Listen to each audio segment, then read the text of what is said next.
Assalamualaikum warahmatullahi wabarakatuh.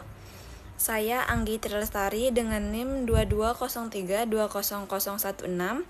Saya mahasiswi jurusan Agribisnis Fakultas Pertanian Universitas Maliku Saleh. Pada kesempatan kali ini, saya ingin membuat tugas video mengenai ISO 9001 yang dimana tugas ini dibuat untuk memenuhi tugas dari mata kuliah Manajemen Mutu Produk Pertanian dengan dosen pengampu Bapak Wahyu Isnanda Nasution, SST MP. Nah, ISO atau International Organization for Standardization merupakan sebuah organisasi dunia yang berada di Jenewa, Swiss di tahun 1947. Saat ini, ISO beranggotakan kurang lebih 162 negara, termasuk Indonesia sendiri. Badan atau organisasi ini bekerja dalam melakukan pembuatan peraturan atau standar yang berkaitan dengan perdagangan internasional. Jadi, lembaga inilah yang bertugas untuk menyeragamkan peraturan dalam industri perdagangan yang disesuaikan dengan seluruh jenis industri yang ada di dunia. Namun, mematuhi standar ISO bukanlah kewajiban bagi semua perusahaan. Hanya saja, fakta di lapangan banyak perusahaan yang dianggap memenuhi kualitas dan dapat bersaing di pasar global jika memiliki sertifikasi ISO. Nah, ISO yang akan kita bahas pada kali ini yakni ISO 9001, khususnya yang terbit yang pada tahun 2015. ISO 9001 pada tahun 2015 sendiri merupakan standar internasional yang berfokus pada penerapan sistem manajemen mutu atau Quality Management System atau yang biasa disingkat QMS dalam suatu organisasi. Standar ini dikembangkan oleh International Organization for Standardization atau ISO untuk membantu organisasi di seluruh dunia dalam memastikan bahwa produk dan layanan yang mereka hasilkan ini memenuhi kebutuhan pelanggan serta sesuai dengan peraturan-peraturan yang berlaku.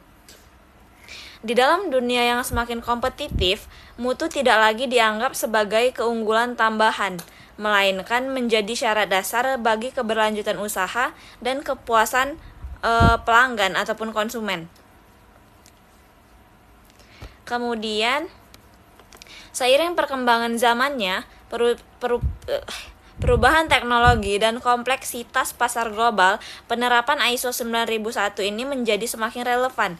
Revisi terbaru pada tahun 2015 yang sebelumnya itu pada tahun 2008, revisi terbarunya itu pada tahun 2015, membawa pendekatan baru yang lebih modern, seperti risk-based thinking, pemahaman terhadap konteks organisasi, dan pentingnya kepemimpinan dalam menciptakan budaya mutu.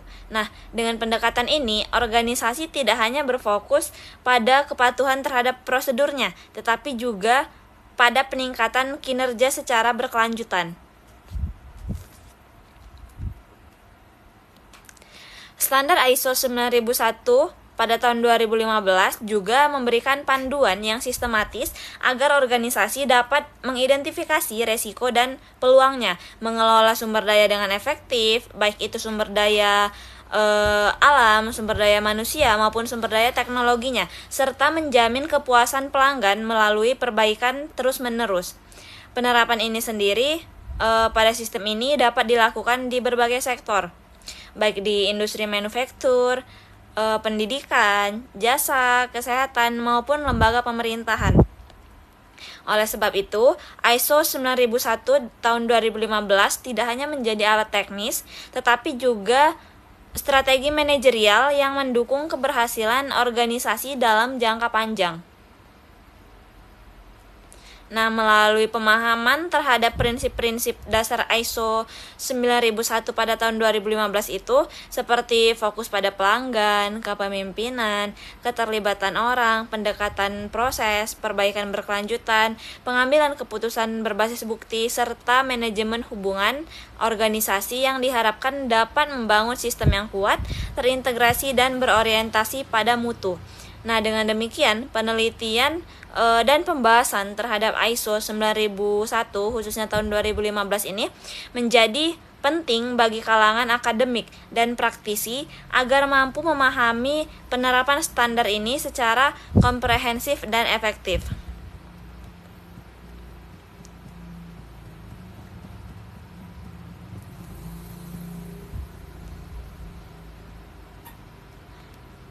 Nah, ISO 9001 pada tahun 2015 ini sendiri merupakan standar internasional yang menetapkan persyaratan untuk sistem manajemen mutu atau QMS tadi.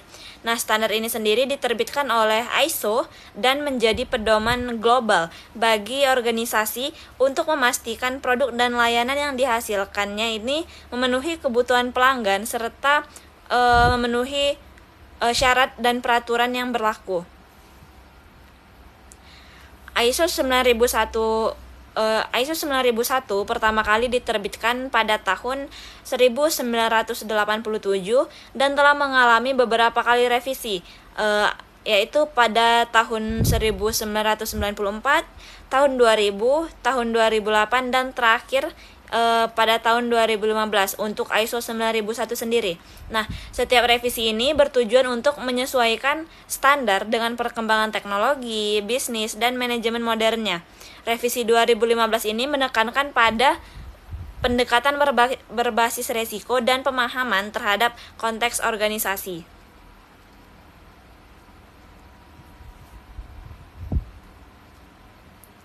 Tujuan utama ISO 9001 tahun 2015 ini adalah menciptakan sistem manajemen mutu yang konsisten sehingga organisasi mampu meningkatkan kepuasan pelanggan melalui penerapan yang efektif dan perbaikan berkelanjutan. Dengan sistem yang baik, organisasi dapat meminimalkan kesalahan, meningkatkan efisiensi, dan memperkuat reputasinya. Dalam dunia bisnis global, sertifikasi ISO 9001 ini menjadi simbol kepercayaan untuk pelanggan. Perusahaan yang tersertifikasi menunjukkan komitmen terhadap mutu dan pelayanan mereka. Karena itu, banyak lembaga, baik swasta maupun pemerintah, mensyaratkan sertifikasi ISO 9001 ini untuk kerjasama atau dalam pengadaan barang dan jasa. Nah, ISO 9001 ini tidak hanya berlaku bagi industri manufacture, tetapi juga dapat diterapkan di berbagai sektor, seperti pendidikan, kesehatan, pemerintahan, dan juga jasa. Hal ini sendiri menjadikan ISO 9001 ini bersifat universal dan fleksibel sesuai kebutuhan organisasi. Perubahan dari versi sebelumnya ke versi 2015 ini membawa konsep high level structure atau HLS atau struktur tingkat tinggi. Nah, tujuannya adalah untuk menyelaraskan ISO 9001 dengan standar manajemen lainnya seperti ISO 14001 itu yang berfokus kepada lingkungan, dan ISO 45001 yang berfokus pada keselamatan kerja.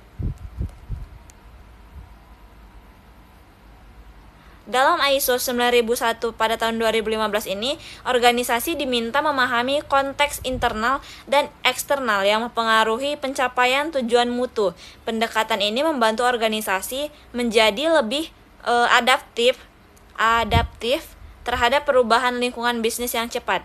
Nah, ISO 9001 pada tahun 2015 ini menekankan pentingnya kepemimpinan dalam penerapan sistem manajemen mutu, yang mana pemimpinnya tidak hanya bertanggung jawab untuk menetapkan kebijakan, tetapi juga memastikan seluruh karyawan ataupun pekerjanya memahami visi mutu dan berperan aktif dalam penerapannya. Sistem manajemen mutu sendiri bukan sekedar dokumen ataupun prosedur, melainkan budaya organisasi yang menempatkan mutu menempatkan mutu sebagai nilai utama dalam setiap aktivitas. Nah, ISO 9001 ini membantu membangun budaya tersebut secara sistematis.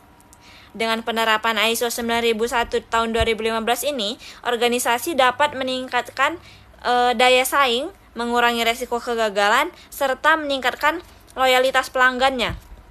Oleh karena itu, standar ini penting dipelajari baik oleh mahasiswa, praktisi, dan manajer di berbagai bidang. Berikutnya, konsep dasar sistem manajemen mutu atau SMM. Nah, sistem manajemen mutu atau SMM ini adalah seperangkat kebijakan, prosedur, dan proses yang dirancang untuk memastikan bahwa suatu organisasi ini dapat secara konsisten menghasilkan produk dan layanan yang memenuhi persyaratan pelanggan serta peraturan dan ketentuan yang berlaku. Nah, konsep dasar dari SMM ini berfokus pada pengendalian proses, bukan hanya di hasil akhirnya. Artinya, mutu harus dibangun sejak awal melalui perencanaan, pelaksanaan, pengawasan, serta perbaikan yang terus-menerus harus dilakukan. Nah, ISO 9001 ini mengajarkan bahwa mutu bukan hanya tanggung jawab bagian tertentu, melainkan seluruh anggota organisasi. Setiap individu juga memiliki peran dalam menjaga dan meningkatkan mutu. Pendekatan proses menjadi landasan utama sistem manajemen mutu. Dalam pendekatan ini, seluruh aktivitas organisasi dianggap sebagai serangkaian proses yang saling berhubungan dan berkontribusi pada pencapaian tujuan mutu. Nah, prinsip dasar sistem manajemen mutu ini mencakup 7 hal. Yang pertama itu ada pelanggan, yang kedua ada kepemimpinan, yang ketiga ada keterlibatan orang, yang keempat itu ada pendekatan proses, yang kelima ada perbaikan berkelanjutan, yang keenam itu ada pengambilan keputusan berbasis bukti, dan yang ketujuh atau yang terakhir ini itu adalah manajemen hubungan. Nah, setiap prinsip ini saling berhubungan dan membentuk kerangka berpikir yang sistematis. Jika salah satu prinsip diabaikan, maka efektivitas dari sistem mutu ini dapat menurun. Dalam konteks organisasi modern sendiri, sistem manajemen mutu juga dikaitkan dengan manajemen resiko.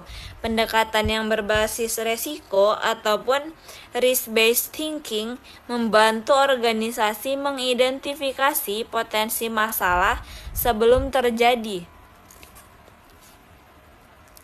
ISO 9001 pada tahun 2015 ini menuntut adanya bukti objektif terhadap pelaksanaan sistem manajemen mutu, yang artinya semua kegiatan harus dapat ditelusuri melalui dokumen, catatan, dan hasil audit nantinya. Nah, SMM juga berfungsi sebagai alat komunikasi internal yang efektif. Dengan adanya sistem yang terstruktur, setiap karyawan memahami tugas dan tanggung jawabnya masing-masing dengan jelas.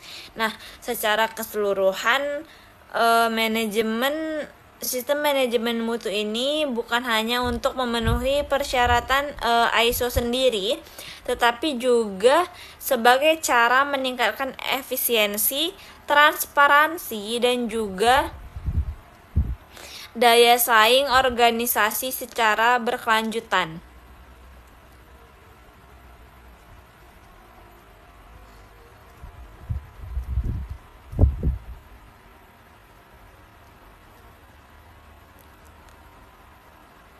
Kemudian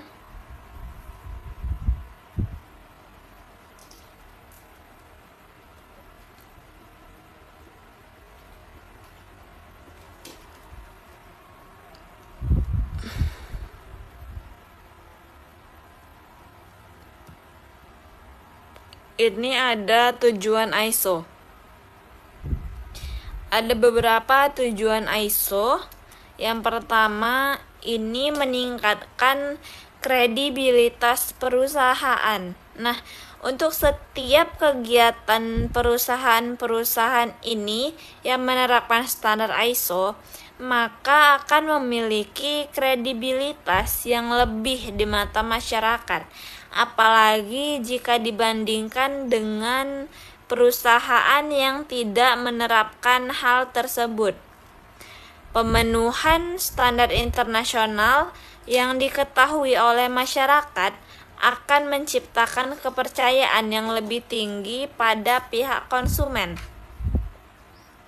Karena standar yang disusun oleh ISO selalu berporos dan berorientasi pada konsumen. Nah, hal ini membuat perusahaan berkomitmen untuk selalu melakukan perbaikan yang juga memuaskan konsumen, sehingga peran konsumen sebagai aset perusahaan tidak hanya soal uang saja, namun juga tugas perusahaan dalam menjaga kepercayaan konsumen tersebut. Tujuan ISO yang kedua ini yakni jaminan kualitas berstandar internasional. Nah, dengan ISO kita sebagai konsumen akan mendapatkan jaminan akan kualitas internasional yang membuat perusahaan kita ini jadi lebih unggul.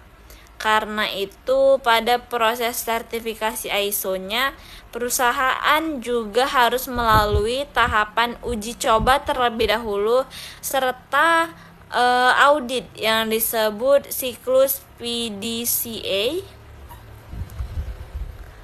Nah, siklus PDCA ini akan membuat setiap lini usaha di perusahaan wajib melakukan identifikasi, eksekusi, serta analisis yang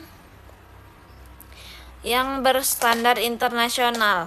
Itulah mengapa mengetahui apa itu ISO itu menjadi hal yang sangat penting, karena dapat membantu perusahaan menjadi lebih waspada ketika terjadi penurunan kinerja dalam penerapan standar mutu tersebut. Selain itu, ISO juga akan memudahkan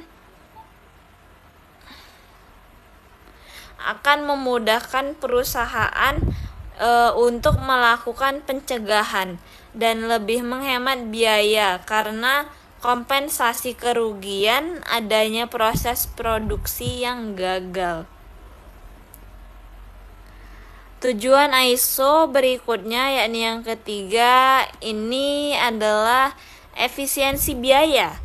Nah, dalam penerapan standar ISO bagi perusahaan sendiri dapat memberikan efisiensi biaya karena potensi munculnya kerugian bisa diantisipasi dan diatasi dengan adanya ISO tersebut, sehingga dapat meminimalisir pembengkakan pengeluaran apabila ada kegagalan produksi ataupun kecelakaan kerja.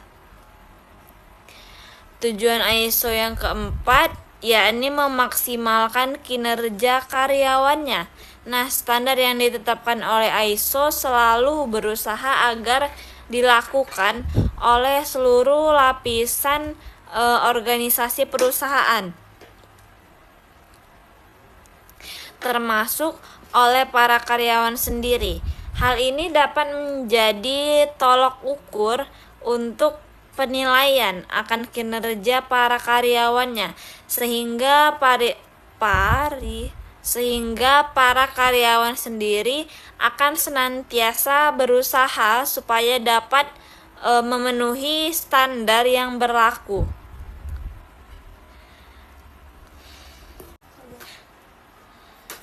Nah, Berikutnya, tujuan ISO yang kelima ini branding perusahaan.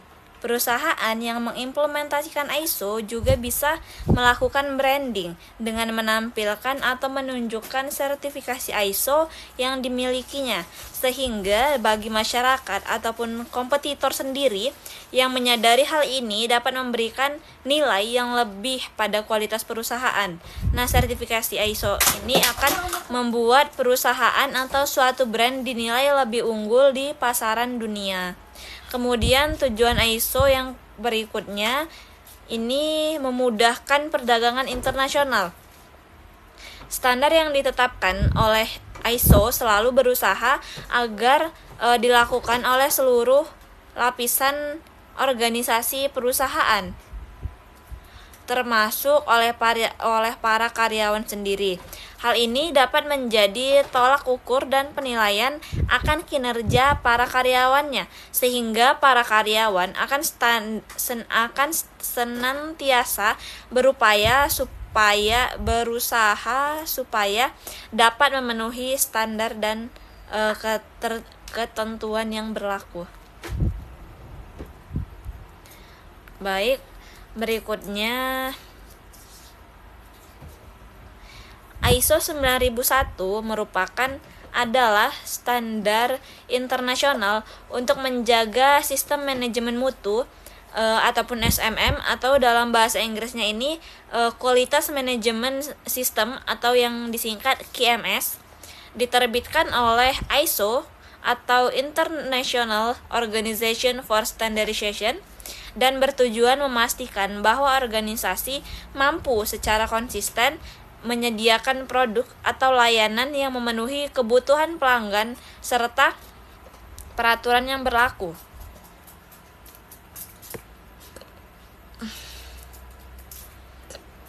Tujuan utama ISO 9001 ini juga ada beberapa. Yang pertama, menjamin kualitas produk dan layanan secara konsisten. Nah, dalam menjamin kualitas produk dan layanan ini, dalam ISO sendiri digunakannya siklus PDCA atau Plan, Do, Check, and Action sebagai fondasi manajemen proses, yang dimana P sebagai plan itu merencanakan tujuan dan prosesnya. Kemudian ada D sebagai do, itu melaksanakan proses sesuai rencananya. Kemudian ada check, C untuk check, yakni memantau dan mengukur hasil, serta A untuk action sendiri itu melakukan perbaikan berkelanjutan. Jadi PDCA ini digunakan untuk fondasinya sebelum manajemen dimulai. Kemudian tujuan utama berikutnya itu meningkatkan kepuasan pelanggan, dan yang berikutnya meningkatkan efisiensi dan produktivitas organisasi, mendorong perbaikan berkelanjutan atau AA atau continuous improvement. Kemudian yang terakhir ini memberikan kepercayaan pasar terhadap produk ataupun jasa perusahaan sendiri. Nah, ISO 9001 pada tahun 2015 ini disusun dengan struktur baru yang dikenal sebagai Annex SL atau High Level Structure atau yang disingkat HLS. Ini struktur ini membuat semua standar sistem manajemen ISO memiliki format dan terminologi yang serupa. Struktur HLS ini terdiri dari 10 klausul utama pada tahun 2015, yang dimana sudah ada perubahan dari tahun 2008, yang dimana sebelumnya pada tahun 2008 itu hanya ada 8 klausul saja, dan pada yang ISO 9001 pada tahun 2015 ini sudah ada 10 klausul. Nah, 10 klausul utama ini dimulai dari konteks organisasi hingga perbaikannya. Hal ini memudahkan integrasi antara standar ISO yang berbeda dalam satu sistem manajemen terpadu. Nah, klausul pertama hingga ketiga ini sebenarnya bersifat pengantar saja dan informatif. Sedangkan klausul berikutnya seterusnya, yakni mulai dari klausul keempat hingga 10 itu bersifat normatif dan menjadi inti dari penerapan ISO 9001 ini. Salah satu hal baru dalam versi 2015 adalah pentingnya memahami konteks organisasi. Organisasi juga harus mengidentifikasi faktor internal dan eksternalnya yang dapat mempengaruhi tujuan mutu nantinya. Konteks internal sendiri meliputi budaya, nilai, struktur organisasi, dan sumber daya manusia. Sedangkan dalam konteks eksternalnya meliputi kondisi pasar, regulasi, pesaing, dan juga perkembangan teknologi.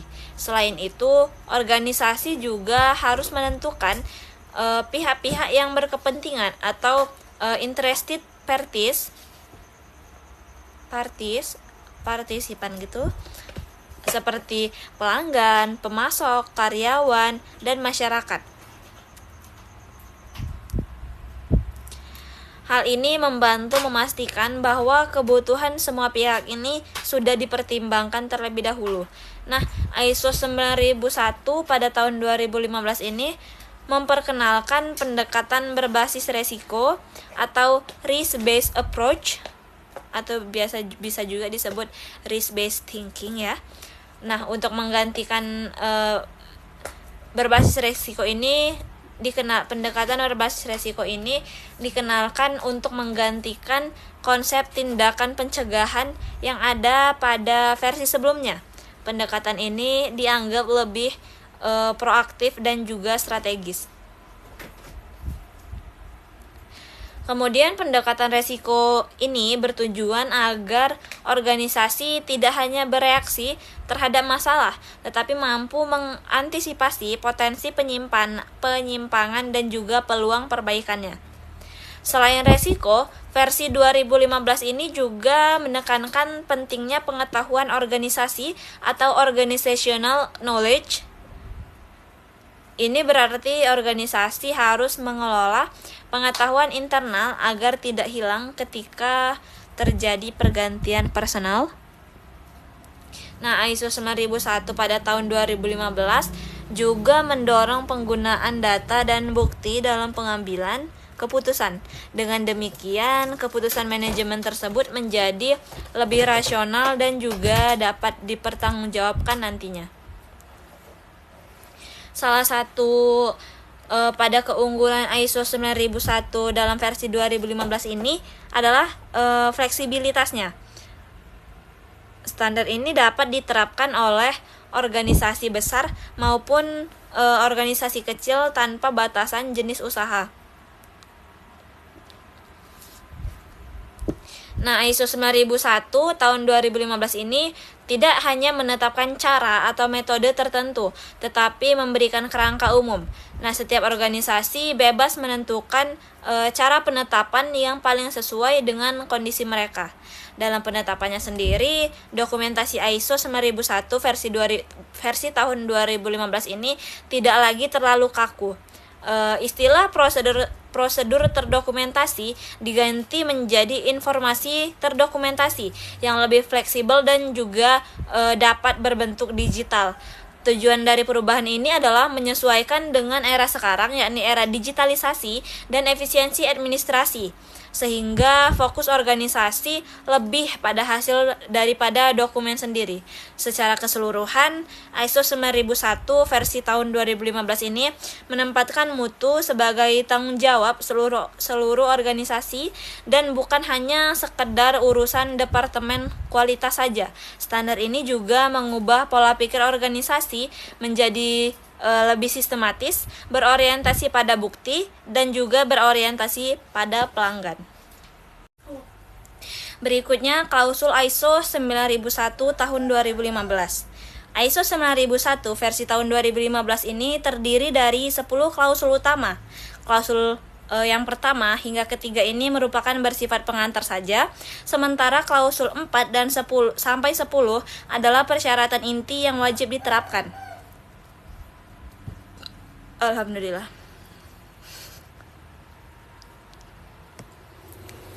Nah, klausul yang pertama, klausul 1 ini yakni ruang lingkup atau scope. Menjelaskan tujuan umum ISO 9001 yaitu untuk memastikan organisasi bisa menghasilkan produk maupun layanan yang konsisten berkualitas untuk memuaskan pelanggan. Yang dimana artinya ISO 9001 ini berlaku untuk semua jenis organisasi, baik itu perusahaan ataupun organisasi yang besar, kecil, barang maupun jasa. Klausul yang kedua yakni referensi normatif, di mana menjelaskan dokumen acuan resmi yang digunakan untuk memahami isi ISO 9001. Sederhananya, referensi normatif ini seperti daftar buku pegangan yang harus diacu agar penerapannya tidak salah. Biasanya hanya mengacu pada ISO 9000 yang dimana berisi istilah dan prinsip mutunya. Untuk klausul yang ketiga ini istilah dan definisi. Nah, berisi pengertian istilah-istilah penting dalam ISO 9001 seperti produk, layanan, konsumen, mutu, proses, resiko, dan lainnya. Tujuannya agar semua orang dalam organisasi memahami makna istilah dengan sama, tidak menafsirkan sendiri-sendiri.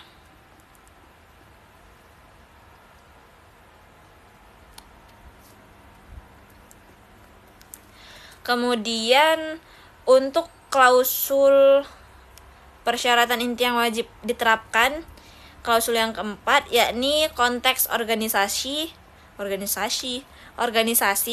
atau context of the organization, yang dimana dalam klausul ini organisasi sendiri harus memahami faktor internal dan eksternalnya yang dapat mempengaruhi pencapaian tujuan mutu nantinya. Organisasi juga harus mengidentifikasi pihak-pihak yang berkepentingan atau interested parties beserta kebutuhan dan harapan mereka. Hasil analisis ini digunakan untuk menentukan ruang lingkup sistem manajemen mutu. Organisasi di sini harus memahami visi, misi, dan tujuan organisasi tersebut, lingkungan internal dan eksternalnya, kebutuhan pelanggan serta pihak-pihak yang terkait, dan juga menentukan ruang lingkup sistem manajemen mutu. Contohnya, usaha susu pasteurisasi perlu memahami bahwa tren konsumsi sehat dan peraturan BPOM adalah faktor eksternal yang penting. Kemudian klausul yang kelima yakni kepemimpinan atau leadership, menekankan yang dimana peran pimpinan puncak atau top management wajib menunjukkan komitmen terhadap sistem manajemen mutu melalui kebijakan mutu, sasaran mutu, dan komunikasi yang efektif. Pemimpin juga harus memastikan peran, tanggung jawab, dan wewenang dalam organisasi yang ditetapkan dan dipahami oleh semua karyawan. Nah, kepemimpinan ini berperan dalam memberi arah dan visi mutu, menetapkan kebijakan mutu, menjamin bahwa semua karyawan terlibat dan memahami tujuan mutu tersebut.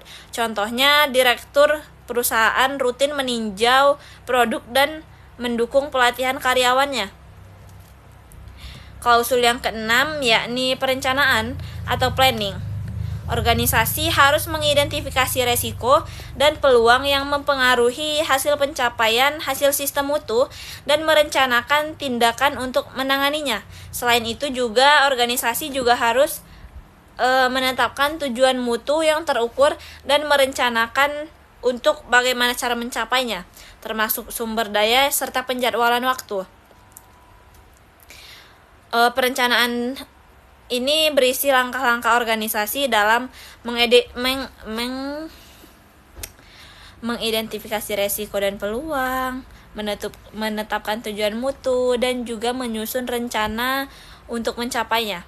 Contoh, resiko jikalau bahan baku terlambat sampai. Nah, rencana yang dibuat ini untuk mengatasinya yakni membuat 2 pemasok cadangan, sehingga apabila yang satu terlambat masih ada yang lainnya.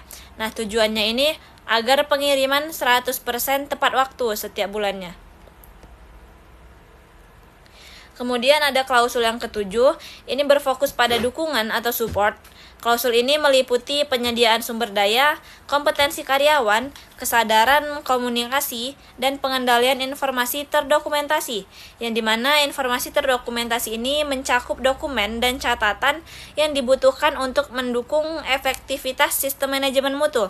Nah, berhubungan dengan sumber daya yang dibutuhkan untuk menjalankan sistem mutu ini, dukungan ini diperlukan dari mulai sumber daya alam, sumber daya manusia, serta sumber daya teknologinya, infrastruktur dan lingkungan kerja, pengetahuan organisasi, serta komunikasi dan dokumentasi juga. Contohnya, melatih karyawan, memastikan alat produksi bersih dan terawat, serta menyimpan dokumen mutu dengan baik.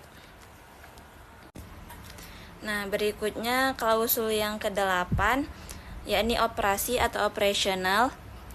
Ini merupakan bagian yang paling teknis, yakni bagaimana suatu organisasi merencanakan, melaksanakan, dan mengendalikan proses operasional ataupun dalam produksinya itu proses produksi atau layanannya, yang dimana yang bertujuan untuk menghasilkan produk ataupun layanan yang sesuai persyaratan.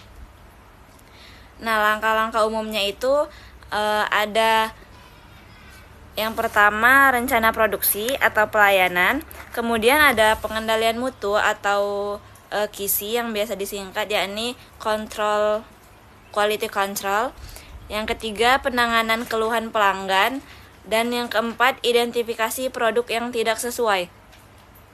Nah, proses operasi ini meliputi penentuan kebutuhan pelanggan, desain dan pengembangan, produksi, pengendalian pemasok, serta penyampaian produk ataupun jasanya. Nah, organisasi sendiri juga harus memastikan bahwa produk yang tidak sesuai bisa dikendalikan agar tidak sampai ke tangan pelanggan ataupun konsumen, serta perlu dilakukannya tindakan koreksi sesegera mungkin. Contohnya, misal perusahaan makanan wajib mempunyai prosedur produksi yang higienis dan pemeriksaan sebelum didistribusi ke konsumen. Kemudian klausul yang ke-9, yakni evaluasi kerja atau performance evaluation. Nah, organisasi ini harus memantau, mengukur, menganalisis, dan mengevaluasi efektivitas sistem manajemen mutu, yang dimana selain mengevaluasi efektivitas sistem manajemen mutu, ada juga mengevaluasi kepuasan pelanggan, audit internal, dan tinjauan manajemennya. Evaluasi ini dilakukan melalui audit internal serta pengukuran kepuasan pelanggannya. Nah, hasilnya nantinya akan menjadi dasar untuk peningkatan mutu berikutnya. Contohnya yakni survei pelanggan di setiap 6 bulan sekali, yang hasilnya nanti akan digunakan untuk memperbaiki layanan yang ada. Kemudian klausul yang terakhir, yakni klausul 10, yakni ada peningkatan atau improvement. Organisasi sendiri harus menentukan peluang perbaikan dan mengambil tindakan untuk meningkatkan kinerja sistem manajemen mutu secara berkelanjutan. Nah, komitmen untuk perbaikan berkelanjutan ini atau continuous improvement ini, yang pertama mengatasi ketidaksesuaian ataupun mengatasi masalah-masalah yang muncul. Kemudian melakukan tindakan korektif. Terus ada meningkatkan efektivitas sistem mutu dari waktu ke waktu juga. Nah, dalam klausul ini juga dibahas penanganan ketidaksesuaian dan tindakan korektif yang dilakukan agar penyebab masalah tidak terulang di masa depan. Contohnya yakni setelah adanya keluhan produk yang bocor, nah perusahaan ini memperbaiki metode penyegelan botol dan melakukan pelatihan ulang. Nah, seluruh klausul ini yakni khususnya pada klausul 4 hingga 10 saling berkaitan dan membentuk siklus PDCA atau plan do check and action. Nah, yang menjadi prinsip dasar dalam manajemen mutu sendiri.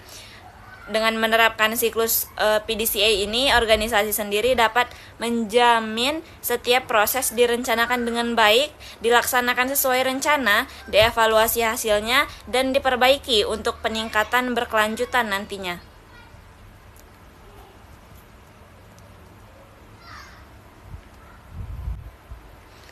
Berikutnya adalah prinsip-prinsip ISO 9001 versi tahun 2015.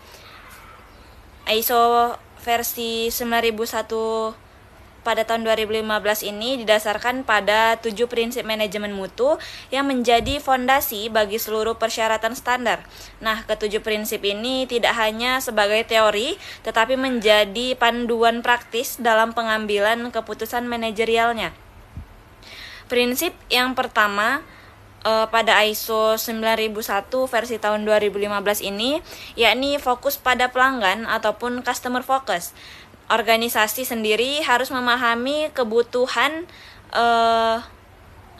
pelanggannya yang berupaya untuk memenuhinya dan berusaha melampaui harapan pelanggan tersebut. Pelanggan merupakan alasan utama keberadaan suatu organisasi. Karena itu, semua kegiatan, mulai dari perencanaan hingga layanan purna jual, harus diarahkan untuk meningkatkan kepuasan pelanggan.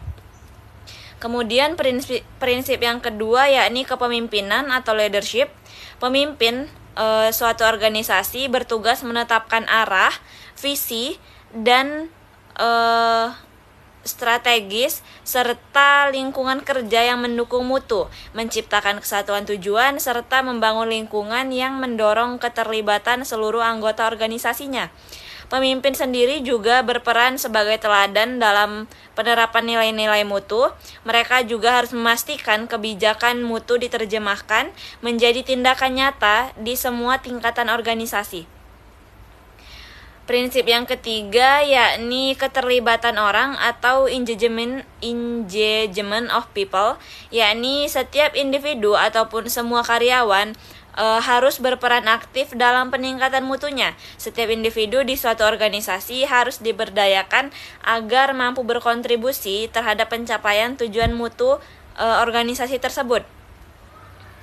Keterlibatan ini mencakup pemberian pelatihan,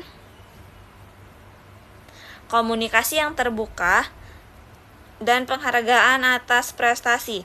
Dengan demikian, rasa memiliki terhadap sistem mutu dapat tumbuh.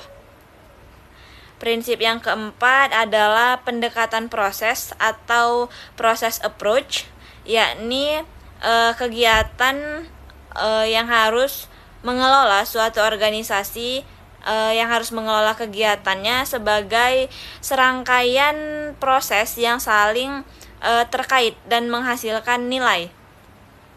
Dengan pendekatan proses tersebut, manajemen dapat memantau keterkaitan antar bagian, mengukur efisiensi, dan menentukan area yang perlu diperbaiki.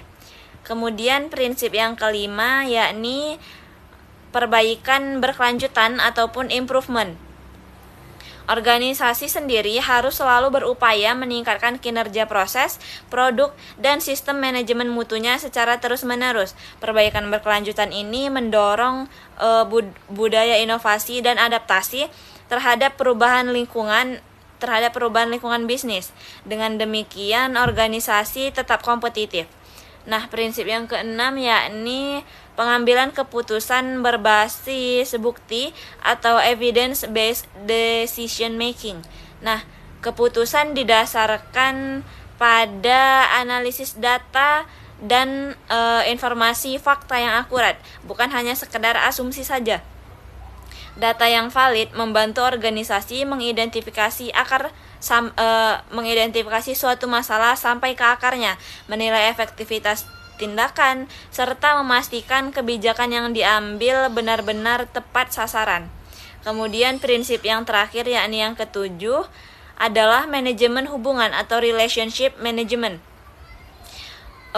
Suatu organisasi perlu membangun hubungan yang saling menguntungkan dengan pihak berkepentingan seperti pemasok, pelanggan, dan mitra serta pihak-pihak lain yang terkait. Hubungan yang baik akan menciptakan rantai pasok yang stabil, kolaborasi yang efektif, dan peningkatan nilai bersama antara organisasi dan mitranya. Nah, ketujuh prinsip ini menjadi dasar pengembangan seluruh klausul di dalam ISO 9001 versi 2015 ini. Jika diterapkan dengan konsisten, prinsip-prinsip tersebut akan memperkuat budaya mutu organisasi. Setiap organisasi juga akan dapat menyesuaikan penerapan prinsip-prinsip tersebut sesuai konteks, ukuran, dan kompleksitas prosesnya. Namun, esensinya tetap sama, yaitu komitmen terhadap mutu dan kepuasan pelanggan. Berikutnya adalah prinsip-prinsip ISO 9001 versi tahun 2015. ISO versi 9001 pada tahun 2015 ini didasarkan pada 7 prinsip manajemen mutu yang menjadi fondasi bagi seluruh persyaratan standar. Nah, ketujuh prinsip ini tidak hanya sebagai teori, tetapi menjadi panduan praktis dalam pengambilan keputusan manajerialnya. Prinsip yang pertama pada ISO 9001 versi tahun 2015 ini, yakni fokus pada pelanggan ataupun customer focus. Organisasi sendiri harus memahami kebutuhan pelanggannya yang berupaya untuk memenuhinya dan berusaha melampaui harapan pelanggan tersebut. Pelanggan merupakan alasan utama keberadaan suatu organisasi. Karena itu, semua kegiatan mulai dari perencanaan hingga layanan purna jual harus diarahkan untuk meningkatkan kepuasan pelanggan.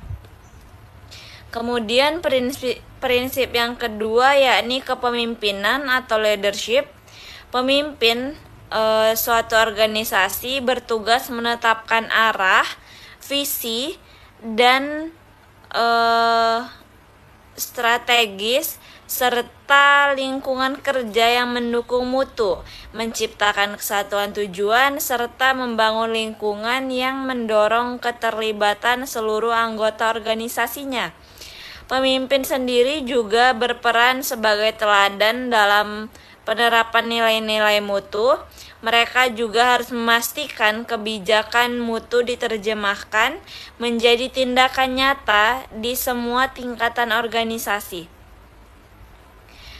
Prinsip yang ketiga yakni keterlibatan orang atau engagement of people, yakni setiap individu ataupun semua karyawan harus berperan aktif dalam peningkatan mutunya.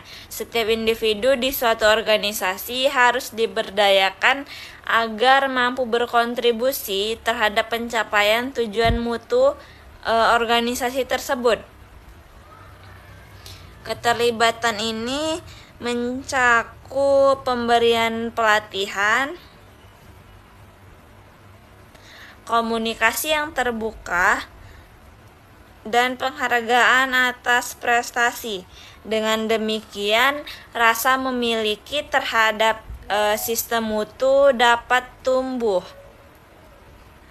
Prinsip yang keempat adalah pendekatan proses atau proses approach, yakni kegiatan yang harus mengelola suatu organisasi, yang harus mengelola kegiatannya sebagai serangkaian proses yang saling terkait dan menghasilkan nilai. Dengan pendekatan proses tersebut, manajemen dapat memantau keterkaitan antar bagian, mengukur efisiensi, dan menentukan area yang perlu diperbaiki. Kemudian prinsip yang kelima yakni perbaikan berkelanjutan ataupun improvement. Organisasi sendiri harus selalu berupaya meningkatkan kinerja proses, produk, dan sistem manajemen mutunya secara terus-menerus. Perbaikan berkelanjutan ini mendorong budaya inovasi dan adaptasi terhadap perubahan lingkungan, terhadap perubahan lingkungan bisnis. Dengan demikian, organisasi tetap kompetitif. Nah, prinsip yang keenam yakni pengambilan keputusan berbasis bukti atau evidence-based decision making. Nah, keputusan didasarkan pada analisis data dan informasi fakta yang akurat, bukan hanya sekedar asumsi saja. Data yang valid membantu organisasi mengidentifikasi mengidentifikasi suatu masalah sampai ke akarnya, menilai efektivitas tindakan, serta memastikan kebijakan yang diambil benar-benar tepat sasaran. Kemudian prinsip yang terakhir yakni yang ketujuh adalah manajemen hubungan atau relationship management. Suatu organisasi perlu membangun hubungan yang saling menguntungkan dengan pihak berkepentingan seperti pemasok, pelanggan, dan mitra serta pihak-pihak lain yang terkait. Hubungan yang baik akan menciptakan rantai pasok yang stabil, kolaborasi yang efektif, dan peningkatan nilai bersama antar organisasi dan mitranya. Nah, ketujuh prinsip ini menjadi dasar pengembangan seluruh klausul di dalam ISO 9001 versi 2015 ini. Jika diterapkan dengan konsisten, prinsip-prinsip tersebut akan memperkuat budaya mutu organisasi. Setiap organisasi juga akan dapat menyesuaikan penerapan prinsip-prinsip tersebut sesuai konteks, ukuran, dan kompleksitas prosesnya. Namun esensinya tetap sama, yaitu komitmen terhadap mutu dan kepuasan pelanggan. Berikutnya penerapan ISO 9001 versi tahun 2015 sendiri di organisasi. Berikut langkah-langkahnya. Proses penerapan ISO 9001 versi tahun 2015 dimulai dari komitmen manajemen puncak. Tanpa dukungan penuh dari pimpinan, implementasi sistem manajemen mutu tidak akan berjalan efektif. Nah, langkah yang pertama yakni melakukan analisis kesenjangan atau gap analysis antara kondisi organisasi saat ini dengan persyaratan ISO 9001. Analisis ini membantu menentukan area yang perlu diperbaiki. Setelah itu, organisasi menetapkan kebijakan mutu dan sasaran mutu yang sesuai dengan visi, misi, dan konteks bisnisnya. Kebijakan mutu harus dikomunikasikan ke seluruh karyawan.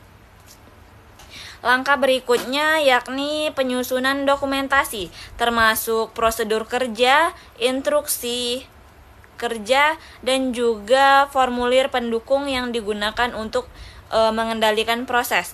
Nah, pelatihan dan peningkatan kompetensi karyawan juga dibutuhkan, yang dimana merupakan tahapan penting agar seluruh anggota organisasi memahami dan mampu melaksanakan sistem manajemen mutu. Setelah sistem tersebut diterapkan, organisasi kemudian melakukan audit internal untuk memastikan kepatuhan terhadap standar. Temuan dari audit tersebut dijadikan dasar tindakan korektif untuk mengkoreksi hal-hal lainnya. Jika sistem telah berjalan stabil dan efektif, organisasi dapat mengajukan sertifikasi kepada lembaga sertifikasi atau certification body yang diakui secara internasional.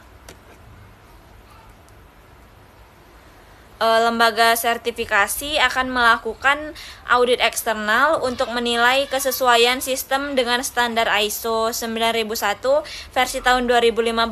Jika memenuhi, sertifikat akan diterbitkan dan berlaku selama 3 tahun. Nah, selama masa berlaku sertifikasi tersebut, lembaga sertifikasi akan melakukan audit surveillance secara berkala untuk memastikan penerapan sistem mutu tetap konsisten.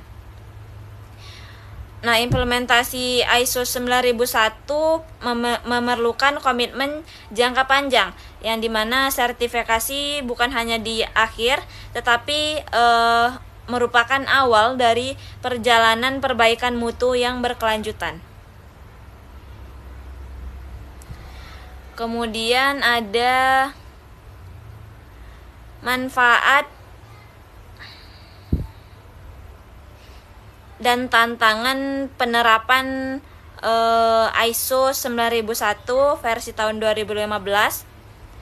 Yang pertama,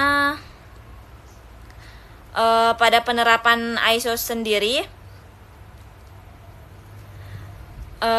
itu memberikan berbagai manfaat bagi organisasi. Manfaat utamanya yakni dalam peningkatan kepuasan pelanggan melalui penyediaan produk dan layanan yang konsisten serta yang sesuai dengan kebutuhan pelanggan ataupun konsumen. Selain itu, ISO 9001 ini meningkatkan efisiensi operasional karena setiap proses dijalankan berdasarkan standar yang jelas. Hal ini mengurangi pemborosan waktu, biaya, dan sumber daya. Nah, organisasi juga memperoleh manfaat berupa peningkatan citra dan reputasinya, serta kepercayaan pasar juga. Sertifikasi ISO 9001 ini menjadi bukti komitmen terhadap mutu dan profesionalisme di mata pelanggan dan mitra bisnis. Dengan sistem manajemen yang baik, koordinasi antar bagian menjadi lebih mudah karena tanggung jawab dan prosedur telah terdefinisi secara jelas. ISO 9001 juga membantu organisasi menghadapi perubahan pasar, serta dengan adanya pendekatan berbasis resiko, organisasi juga lebih tangguh terhadap ketidakpastian dan tantangan global.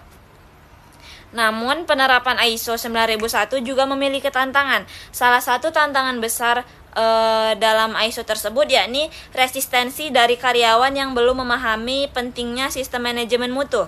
Tantangan lainnya adalah biaya awal penerapan, termasuk pelatihan, konsultasi, dan sertifikasi. Meski demikian, investasi ini akan terbayar melalui peningkatan efisiensi jangka panjang.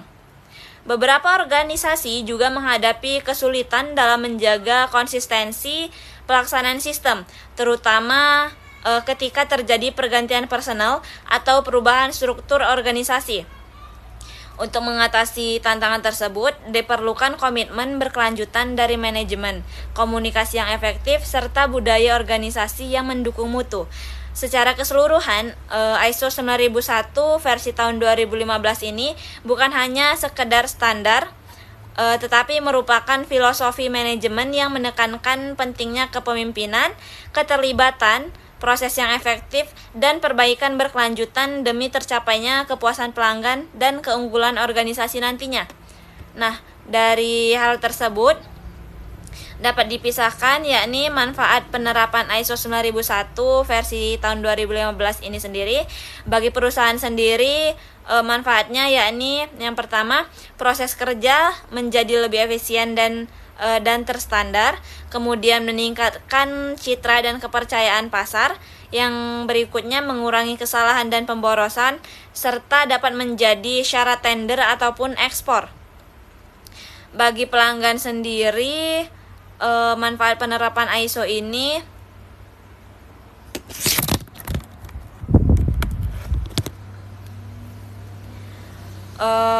yang pertama, produk ataupun layanannya menjadi lebih konsisten mutunya, kemudian lebih puas terhadap kualitas produk, lebih mudah menyampaikan keluhan dan mendapat tanggapan cepat, serta yang terakhir ini produk yang ada memenuhi standar internasional.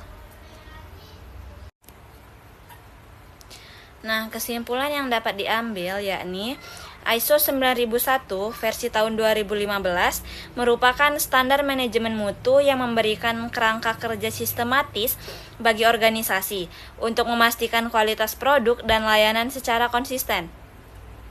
Standar ini menekankan pentingnya kepemimpinan, keterlibatan seluruh anggota organisasi, dan penerapan prinsip perbaikan berkelanjutan guna mencapai kepuasan pelanggan serta peningkatan kinerja organisasi. Pendekatan berbasis resiko yang diperkenalkan dalam versi tahun 2015 ini menjadikan ISO 9001 lebih adaptif terhadap dinamika bisnis modern dan mendorong organisasi untuk menjadi lebih proaktif dalam mengantisipasi potensi masalah.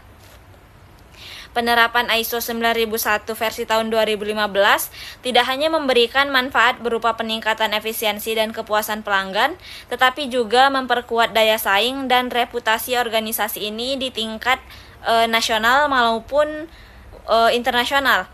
Walaupun terdapat tantangan seperti biaya implementasi, resistensi perubahan, dan kebutuhan pelatihan berkelanjutan, manfaat jangka panjang yang dihasilkan menjadi jauh lebih besar dibandingkan hambatannya. Dengan komitmen pimpinan, partisipasi seluruh karyawan, serta sistem evaluasi yang teratur, ISO 9001 versi tahun 2015 ini dapat menjadi fondasi kuat bagi organisasi dalam menciptakan budaya mutu yang berkelanjutan. Secara keseluruhan, ISO 9001 versi tahun 2015 bukan hanya sebuah standar sertifikasi saja, tetapi juga filosofi manajemen modern yang berorientasi pada pelanggan, data, dan perbaikan berkelanjutan.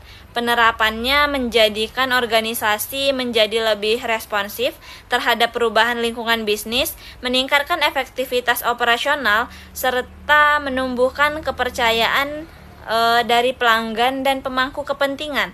Oleh karena itu, memahami dan menerapkan ISO 9001 versi tahun 2015 merupakan langkah yang strategis bagi setiap organisasi yang ingin mencapai keunggulan dan keberlanjutan dalam jangka panjang. Mungkin cukup sekian yang dapat saya sampaikan pada kesempatan video kali ini. Saya akhiri. Wassalamualaikum warahmatullahi wabarakatuh.